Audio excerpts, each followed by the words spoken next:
Bayangkan dua keluarga. Keluarga pertama ini punya rumah yang mentereng, mobil terparkir rapi, dan uang belanja bulanannya berlimpah. Tapi Anak balitanya didiagnosis stunting ya. betul sekali, stunting atau gagal tumbuh. Di sisi lain, Anda melihat keluarga kedua. Mereka ini hidupnya ya sangat sederhana lah, penghasilan pas-pasan. Makan dengan lauk seadanya. Iya, lauk seadanya. Tapi anehnya, anak balita mereka tumbuh tinggi dan secara kognitif itu tajam banget. Nah, di sesi eksplorasi mendalam kita kali ini, kita mau membongkar sesuatu. Sesuatu yang sering kita salah pahami. Tepat. Kita akan membongkar kenapa isi dompet Anda itu sama sekali nggak menjamin masa depan otak anak Anda. Karena gini, seringkali pas kita ngadepin krisis sosial skala nasional kayak stunting ini, kita tuh nyari satu diagnosis tunggal yang rapih. Sesuatu yang ya gampang diukur lah. Sesuatu yang gampang ditunjuk pakai jari kan? Nah, iya. Dan selama bertahun-tahun, kambing hitam yang paling populer dan paling gampang dituding sama masyarakat dan pemerintah itu adalah kemiskinan. Ini ngingetin saya sama mesin ronsen di rumah sakit deh. Kalau Anda patah tulang, hasil ronsen kan nunjukin garis retakan yang jelas banget ya. Iya, dokternya tinggal nunjuk layarnya. Betul, dokter tinggal nunjuk layar terus bilang, nah di situ masalahnya. Tapi dalam urusan stunting ini, mesin ronsen kita ini kayaknya udah lama menyesatkan kita. Menyesatkan banget. Kita terus-terusan disuguhi narasi kalau anak jadi pendek itu murni karena orang tuanya miskin. Logika kasarnya kan nggak punya uang berarti nggak bisa beli makanan bergizi. Terus jadinya gizi buruk. Selesai masalahnya, kita tinggal bagi-bagiin bantuan sosial. Tapi fakta anomali soal keluarga mampu yang balitanya stunting tadi, itu bener-bener ngehancurin teori ronsen ini. Karena memang realitas di lapangan itu, nyatanya jauh lebih berantakan dari sekedar selembar kurva kesehatan. Oh, pastinya. Memandang stunting semata-mata sebagai angka sentimeter tinggi badan yang dipicu kemiskinan materi, itu diagnosa yang sangat berbahaya. Ini bukan cuma soal tinggi badan fisik. Terus soal apa dong? Ini tentang ekosistem yang hidup di dalam rumah Anda. Kebiasaan-kebiasaan kecil di meja makan, dan ujung-ujungnya masa depan daya pikir sebuah generasi. Untuk membedah ilusi yang udah berakar ini, kita bakal menggali sebuah catatan lapangan yang luar biasa tajam dari Lukman Hakim. Ah iya, catatan dari Bangka Tengah ya. Betul. Beliau ini seorang koordinator penyuluh keluarga berencana di Kecamatan Sungai Selan. Tulisannya itu berjudul Beyond Poverty, Parenting as the Key to Eradicating Stunting. Judul yang lumayan menohok. Sangat menohok, catatan ini menelanjangi kenapa miliaran rupiah dana pemerintah sering menguap gitu aja tanpa hasil. Dan gimana pilihan keseharian di meja makan keluarga Anda sebenarnya jadi penentu utama. Ya, pilihan-pilihan kecil yang kita anggap remeh. Oke, mari kita bedah ini. Gimana sih anomali keluarga mampu tapi anaknya bisa stunting ini bisa terjadi secara luas? Fenomena itu sebenarnya membongkar kerangka dasar yang selama ini kita pakai secara keliru. Ada panduan analisis klasik dari UNICEF. Yang udah dipakai puluhan tahun itu ya? Iya, yang dipakai di seluruh dunia. Mereka ngebagi penyebab gizi buruk itu jadi dua lapisan. Lapisan atas atau penyebab langsung, itu hal-hal yang kelihatan mata. Kayak asupan makanannya? Betul. Seberapa banyak nutrisi yang masuk ke mulut balita, dan seberapa sering anak itu kena infeksi penyakit. Tapi masalah utamanya justru ngumpet di lapisan bawahnya. Penyebab tidak langsungnya. Dan di lapisan bawah ini kita bicara soal akses air bersih, fasilitas balai desa, sama faktor ekonomi kan? Tepat. Tapi ada satu elemen fundamental di lapisan bawah ini yang sering diabaikan sama pembuat kebijakan kita, yaitu pola asuh atau parenting. Pola asuh. Ketika kita menyederhanakan kerumitan ini dan langsung lompat ke kesimpulan, oh ini murni masalah nggak punya uang, kita tuh nutup mata pada dua masalah sistemik yang lebih besar. Apa tuh? Masalah tidak tahu dan tidak terbiasa. Praktek ngasih makan yang ngawur, dan pola asuh permisif yang ngebiarin anak balita hidup dari jajanan instan. Jadi maksudnya keluarga kaya tadi bisa aja tiap hari beli daging sapi? Iya, sangat bisa. Tapi kalau pola asuhnya ngebiarin si anak milih makan ciki-cikian asal anaknya diem dan tenang, ancaman stunting itu tetap nyata ya? Sangat nyata. Stunting nggak milih-milih saldo rekening. Ini bikin saya kepikiran satu analogi. Ini tuh mirip banget sama seseorang yang sanggup beli keanggotaan gym paling eksklusif yang harganya puluhan juta rupiah. Oh ya, yang fasilitasnya lengkap banget itu ya? Betul. Secara finansial, dia punya kapasitas tak terbatas untuk jadi sehat. Tapi kalau tiap hari dia milih rebahan sambil pesan ayam goreng cepet saji, Karena dia nggak tahu cara diet yang benar. nah, karena dia nggak tahu dan emang nggak punya habit olahraga, uang di rekeningnya kan nggak bakal secara ajaib berubah jadi otot atau kardio yang sehat. Analogi yang sangat akurat. Akses materi yang melimpah, entah itu gym mewah atau kemampuan beli lauk pauk, itu murni cuma potensi dasar. Nggak jamin hasil akhirnya ya. Sama sekali nggak. Potensi ini nggak akan pernah jadi kesehatan fisik tanpa adanya literasi dan rutinitas harian yang mengeksekusinya. Inilah alasannya kenapa Anda, siapapun yang lagi dengerin penelusuran kita ini, harus benar-benar nyimak. Karena stunting ini bukti nyata ya. Betul, ini bukti tak terbantahkan kalau kelimpahan informasi atau uang zaman sekarang itu nggak ada artinya tanpa literasi keseharian di rumah tangga. Berarti kalau kita sepakat akar masalahnya adalah tidak tahu atau literasi yang rendah, insting pertama dari otak logis kita kan sederhana banget. Kasih tahu aja mereka, gitu kan? Iya. Tinggal sebarin brosur, kumpulin ibu-ibu di balai desa, terus ajarin kalau masakan rumah itu jauh lebih sehat daripada camilan berpengawet. Tapi kenyataannya nggak segampang itu. Nah itu dia.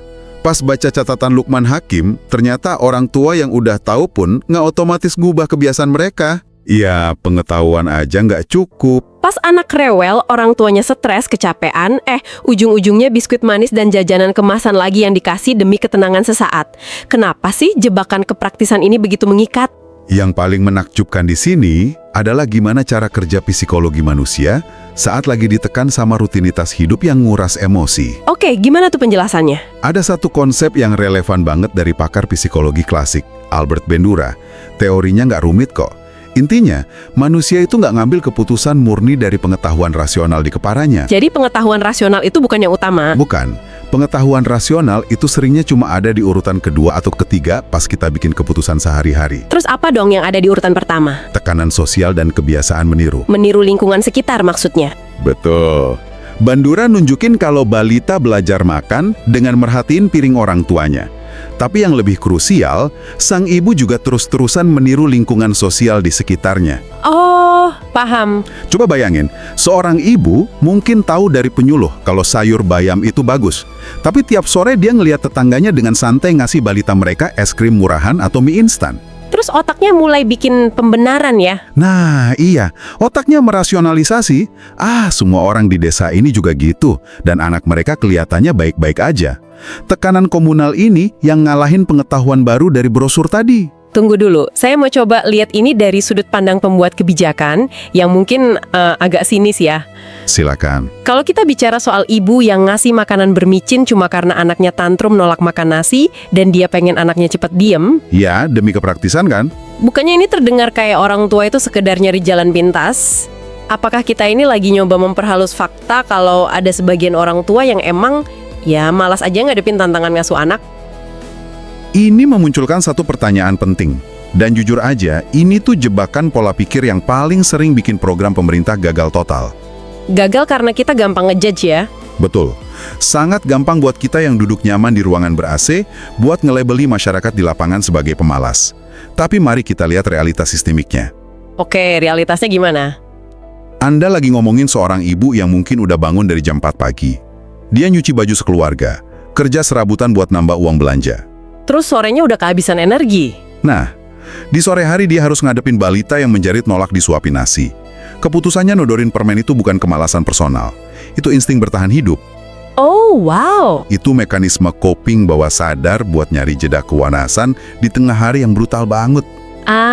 Saya mulai ngerti. Jadi mereka tuh bukannya nolak buat tahu apa yang sehat, tapi secara sistemik mereka udah kehabisan energi dan ruang mental ya. Iya, buat mempraktekkan pengetahuan itu secara konsisten, mereka udah nggak sanggup. Paham. Dan celakanya, pemerintah sering datang pakai kacamata kuda, sama sekali buta sama beban emosional ini. Mari kita bedah pakai konsep psikologinya Kurt Lewin soal perubahan. Oke, teori perubahan Lewin ya. Gimana tuh? Intinya gini, bayangin Anda punya sebongkah balok es batu.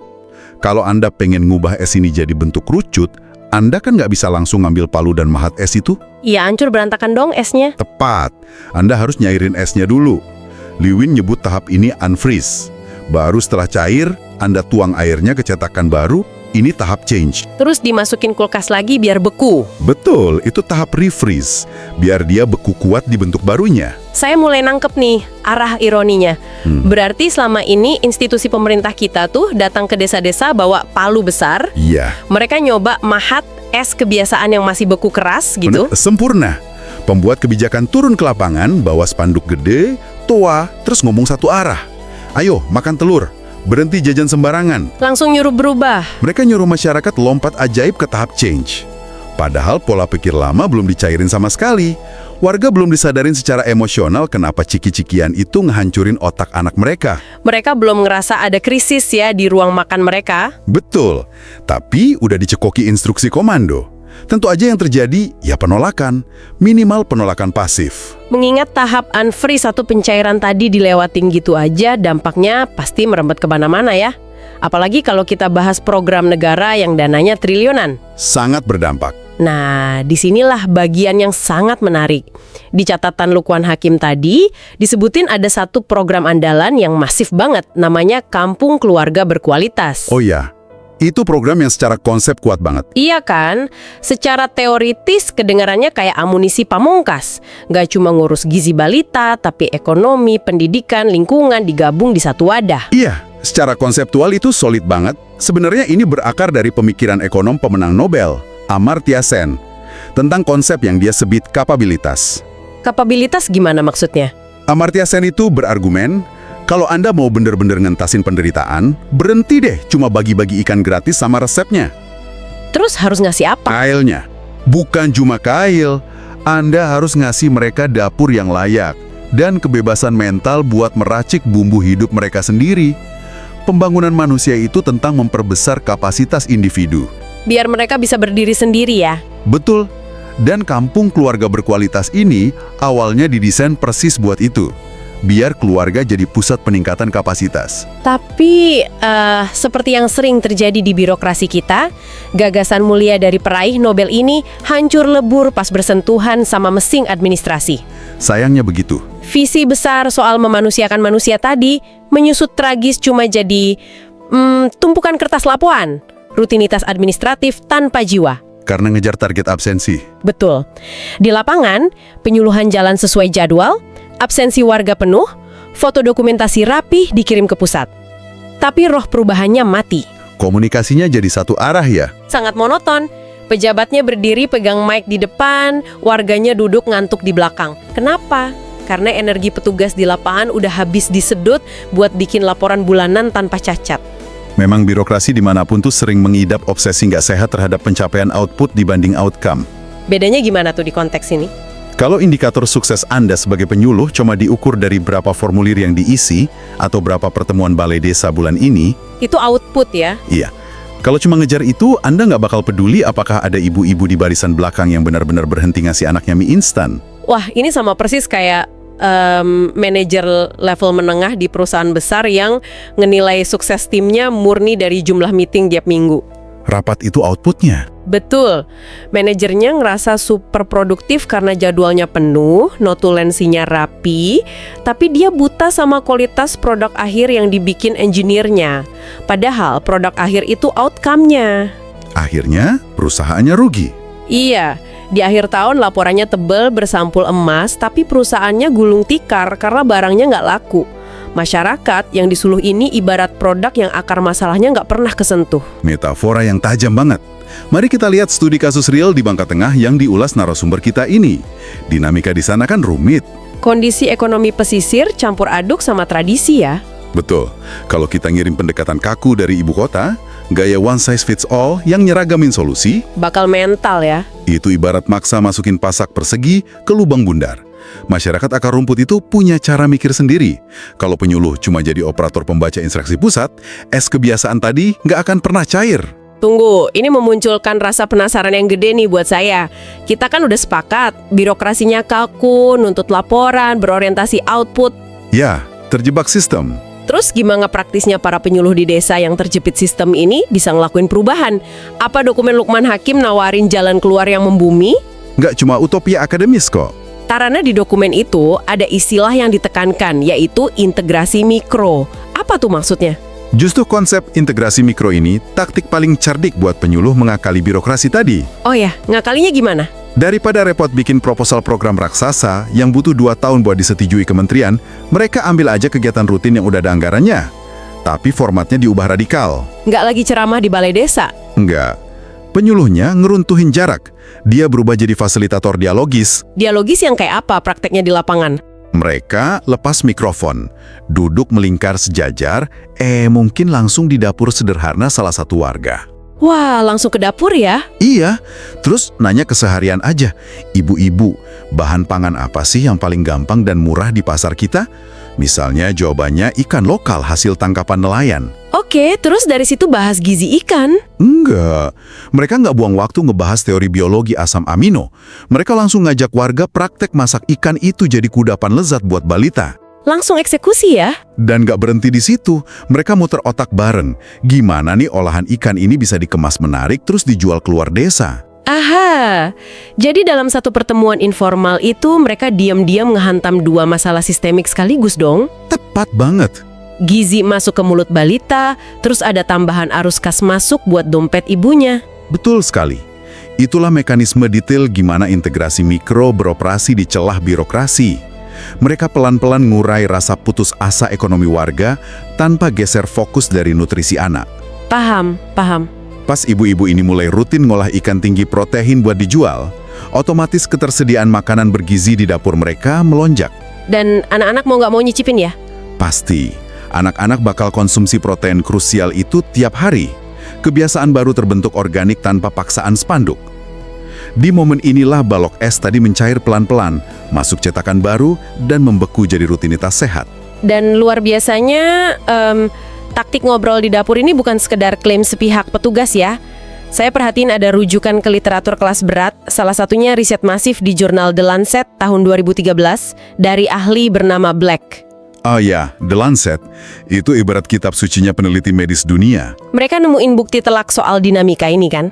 Temuan dari seri riset The Lancet itu seolah menampar keras ego birokrasi tradisional kita. Mereka menyimpulkan kalau intervensi gizi fisik itu, Kayak bagi-bagi susu dan telur itu. iya, program bagi-bagi susu, biskuit ke rumah miskin itu nyaris nggak ada gunanya kalau nggak dikunci erat sama modifikasi perilaku orang tuanya. Mengirim nutrisi tanpa ngubah pola asuh itu, Itu ibarat perusahaan raksasa yang beliin software akuntansi tercanggih ratusan juta buat kantor cabangnya. tapi karyawannya gimana? Karyawannya masih ngotot beroperasi pakai buku besar sama mesin tik manual. Teknologinya ada di meja, tapi rutinitas keseharian mereka nolak mentah-mentah fasilitas itu. Uangnya nguap percuma. Sangat tepat. Bantuan telur fisik itu cuma softwarenya. Pola asuh ibu dan ayah itu sistem operasinya. Software canggih pasti mati kalau OS-nya nggak dukung ya. Betul. Dan jika kita hubungkan ini dengan gambaran besarnya, mari kita tilik temuan monumental dari Victora di tahun 2008. Apa tuh temuannya? Kenapa debat soal pola asuh ini krusial banget buat sebuah bangsa? Karena stunting bukan cuma urusan anak yang posturnya lebih pendek dari teman sekelasnya. Tinggi badan itu cuma proksi ya. Itu cuma alarm luar yang kelihatan mata. Kehancuran sesungguhnya terjadi diam-diam di dalam tempurung kepala mereka. Merusak sel otak. Ya, stunting berarti berhentinya pertumbuhan jaringan kognitif sel otak secara permanen. Efek dominonya seumur hidup. Anak ini bakal lambat nyerap pelajaran, Terus kalah saing pas dewasa? kalah keras di pasar tenaga kerja, dan akhirnya mereka terperosok lagi ke jurang kemiskinan antar generasi. Jadi apa arti dari semua ini? Pembahasan kita menggarisbawahi betapa briliannya siasat taktis duduk melingkar sambil goreng ikan di dapur warga tadi? Sederhana, tapi dampaknya masif. Lewat senjata integrasi mikro ini, para pahlawan lapangan nggak cuma sibuk ngerevisi angka berat badan di buku puskesmas. Secara harfiah, mereka lagi nyelamatin arsitektur daya pikir generasi pewaris negara. Melakukannya nggak dari ruang rapat kementerian yang megah ya. Betul, tapi dari obrolan jujur yang berantakan di meja makan warga desa. Kegagalan berulang kita numpas stunting ini bukan karena negara kurang duit buat anggaran kesehatan. Terus karena apa dong? Kita gagal karena kita amnesia. Fondasi kemajuan bangsa itu nggak pernah diresmikan lewat gunting pita di gedung pemerintah. Tapi dibangun di dapur warga ya. Betul, dibangun pelan-pelan di dapur masyarakat yang resep asuhnya sering dibiarin salah arah. Ngabaikan psikologi pola asuh ini sekonyol terus-terusan nyiramin daun pohon yang akarnya lagi busuk. Wow, analogi yang ngena banget. Kalau kita nggak berubah, tahun anggaran bakal berganti. Laporan warna-warni di meja birokrat makin numpuk. Kelihatan sempurna di kertas, tapi di lapangan jutaan anak pelan-pelan dirampok potensi akal terbaiknya. Penelusuran kita hari ini benar-benar ngejungkir balikin asumsi dasar kita yang paling nyaman ya. Stunting dan krisis SDM lainnya bukan cuma hukuman takdir kemiskinan finansial. Ada banyak pilihan di baliknya. Di balik setiap poin persentase statistik nasional, ada tumpukan keputusan harian dan kekuatan kebiasaan keluarga. Triliunan uang pajak bisa hangus jadi sampah kertas kalau kita nggak punya empati buat mahamin kelelahan masyarakat. Empati itu kunci utamanya. Percakapan dua arah di ruang kecil yang nggak tersorot kamera, pada akhirnya jauh lebih sanggup ngubah sejarah dibanding baliho instruksi setinggi 5 meter di pinggir jalan. Dan bagi Anda yang terus nyimak sampai menit ini, nggak peduli posisi Anda apa, entah pembuat kebijakan, direktur perusahaan, atau orang tua yang tiap pagi nego alot sama balita di meja makan, Pelajarannya terang benderang ya. sangat. Pendekatan Anda buat perbaikin sistem, dipastikan nabrak tembok kalau masih naif bertumpu pada penyebaran informasi satu arah. Nunjuk kesalahan nggak otomatis ngubah perilaku ya. Nggak sama sekali. Pengetahuan cemerlang di kepala, tanpa dikonversi jadi kebiasaan sehari-hari, itu kesia-siaan sumber daya yang mahal banget.